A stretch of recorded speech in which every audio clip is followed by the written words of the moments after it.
আসসালামু আলাইকুম। আমরা এখন দাঁড়িয়ে আছি নবীনগর উপজেলা নবীনগর পূর্ব ইউনিয়নের আহমেদ সিটি গার্ডেনের একটি পতিত জমি ছিল আমাদের এখানে কৃষি উদ্যোক্তা রাজীব এবং উপসহকারী কৃষি কর্মকর্তা তত্ত্বাবধানে এখানে একটি তরমুজের একটি খামারে আমরা আছি। তো নবীনগর উপজেলায় অফ সিজন তরমুজ ইতিমধ্যে খুব জনপ্রিয় হচ্ছে। বিশেষ করে সেপ্টেম্বর অক্টোবর মাসে যেগুলো রোপণ করা হয়েছিল সেগুলোর সাইজ এখন এই অবস্থায় আছে।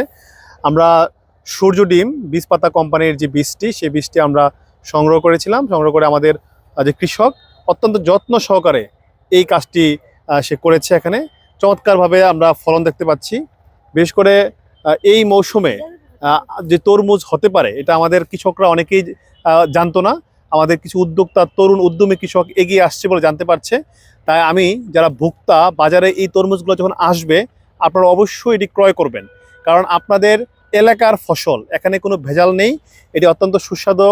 গতকালকে টেস্ট করেছিলাম, এটি ব্রিক্স কন্টেন্ট। আমরা আবারও টেস্ট করব, একটু আমরা কাটি। একটু ব্রিক্স কন্টেন্ট সম্ভবত 12% মতো। এটি কালারও ভালো, খেতে অত্যন্ত সুস্বাদু। আপনারা যারা তরমুজ চাষ করতে চান তারা নিঃসন্দেহে আপনারা বীজ পাতা কিংবা আরও ভালো ভালো কোম্পানি থাকতে পারে, এই কোম্পানি করতে পারেন। সেক্ষেত্রে অফ সিজন তরমুজের ক্ষেত্রে আমরা একটা জিনিস ফলো করব। এই যে কালার, চমৎকার কালার আসছে তরমুজের কালার। আপনার টেস্টও আমরা একটু দেখবো। আমাদের রাজীবকে বলবো, রাজীব একটু কাটেন, আমরা একটু টেস্ট দেখি কেমন।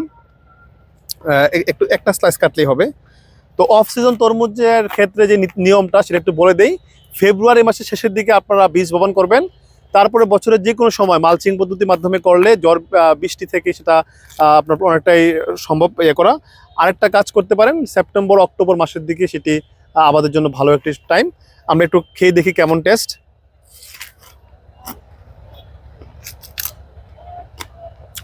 অসাধারণ, কথাই বলতে পারতেছি না। আজ আপনি খান, সবাইকে অনুরোধ জানাবো আপনারা নিঃসন্দেহে খাবেন। কৃষকের জমির ফসল যদি আপনারা গ্রহণ করেন, নতুন নতুন ফসলগুলো কৃষক উদ্বুদ্ধ হবে নতুন ফসল আবাদ করার জন্য।